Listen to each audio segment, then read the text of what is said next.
Assalamu alaikum listeners. I hope you all are good. تو حاضر ہو گئی ہوں میں پھر سے آپ لوگوں کے سامنے ایک اور دل دہلا دینے والے سچے واقعے کے ساتھ۔ یہ واقعہ ہمارے ایک جاننے والے کی والدہ کے ساتھ پیش آیا، یعنی یہ واقعہ کافی مدتوں پرانا ہے، تو چلیں ان کی زبانی ہی سنتے ہیں۔ پاکستان کے قیام کے وقت میری عمر 13-14 سال رہی ہوگی۔ ہم ضلع ہوشیارپور میں اپنا گھر بار چھوڑ کر سفر کی سختیاں برداشت کر کے پاکستان میں داخل ہو چکے تھے۔ ہمارے قافلے میں 200-300 مرد عورتیں تھیں۔ مردوں کی تعداد زیادہ ہونے کی وجہ سے سارا راستہ کوئی بھی ناخوشگوار واقعہ پیش نہ آیا۔ پاکستان میں داخل ہو کر سب بہت زیادہ خوش تھے۔ ہم لوگ ہارون آباد والے راستے سے پاکستان میں داخل ہوئے تھے۔ اس وقت یہ شہر ایک چھوٹے سے قصبے سے زیادہ نہ تھا۔ ہارون آباد جس صبح ہم پہنچے، یہ اس سے ایک رات پہلے کا واقعہ ہے۔ میرے تایا کی بیٹی جو اس وقت تقریباً 20 سال کی تھی اور وہ نہایت خوبصورت تھی، وہ راستے میں بہت بیمار پڑ گئی۔ اچانک اسے تیز بخار نے آ گھیرا تھا۔ اس دوپہر راستے میں قافلہ ایک پانی کے ٹوبے کے پاس رک گیا۔ قافلے کے بڑوں نے فیصلہ کیا کہ آج سب آرام کریں، اب ہم پاک سرزمین پر پہنچ گئے ہیں، اب یہاں کوئی خطرہ نہیں، کل تازہ دم ہو کر آگے بڑھیں گے۔ اس ٹوبے سے کچھ دور جوگیوں کی ایک 20-25 جھوپڑیاں تھیں۔ جب ہمارا قافلہ وہاں پہنچا تو اس وقت وہ لوگ اپنے اونٹ ریڑھیوں پر سامان لاد رہے تھے۔ ہمارا قافلہ دیکھ کر وہ خوفزدہ ہو گئے، لیکن جب ہمارے لوگوں کی طرف سے کوئی توجہ ان کو نہ ملی تو وہ اپنے کام میں دوبارہ مصروف ہو گئے۔ کچھ دیر بعد ان جوگیوں میں سے کچھ مرد عورتیں ہماری طرف چل کر آئے اور کچھ مدد کے لیے پوچھا، مگر ہم لوگوں کے پاس اپنی ضرورت کا تقریباً سارا ہی سامان وافر مقدار میں موجود تھا، لہٰذا ان کی کسی بھی پیشکش کو قبول نہ کیا گیا۔ ہمارے قافلے کے لوگ کھانے کے انتظام میں جڑ گئے۔ ان جوگیوں نے بتایا کہ ہم لوگ غیر مسلم ہیں، مگر رہنا اسی علاقے میں ہے، ہم خانہ بدوش لوگ ہیں، آج یہاں ہیں تو کل وہاں، اس لیے آج یہاں سے چلے جائیں گے۔ اسی دوران انہی جوگیوں میں سے ایک ادھیڑ عمر کا جوگی چلتا چلتا ہمارے پاس درخت کے نیچے جہاں ہمارے گھر کے لوگ بیٹھے تھے آ گیا اور مرد حضرات سے باتیں کرنے لگا۔ باتوں باتوں میں اس نے بتایا کہ وہ جھاڑ پھونک یعنی کہ دم درود وغیرہ کرتا ہے۔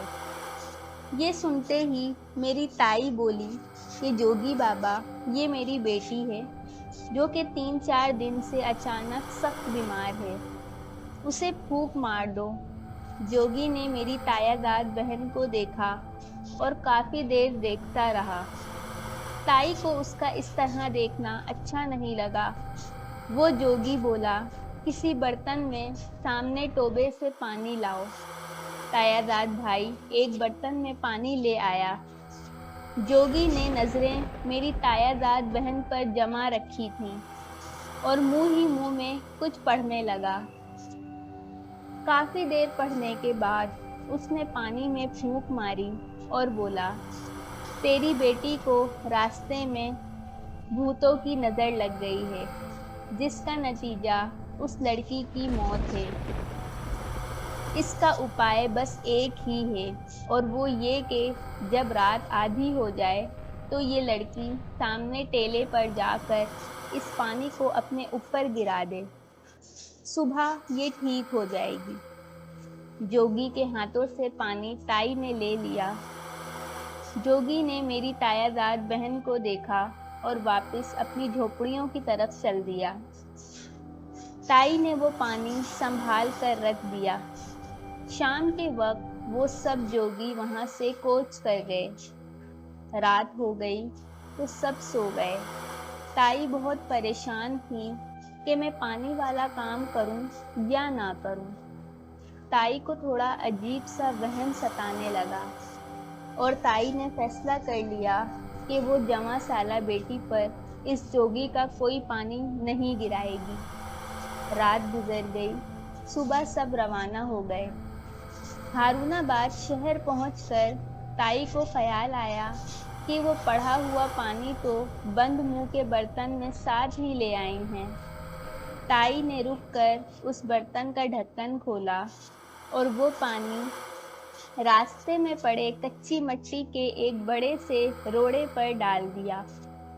پانی روڑے پر پڑنے کی دیر تھی کہ روڑے میں حرکت ہوئی اور وہ روڑا گھومتا ہوا بہت ہی اسپیڈ سے اسی راستے واپس کی طرف لڑکتا چلا گیا۔ سب لوگوں کے پاس سے وہ اس طرح لڑکتا ہوا گزرا جیسے کوئی اسے گھماتا جا رہا ہو۔ یہ منظر پورے قافلے نے دیکھا۔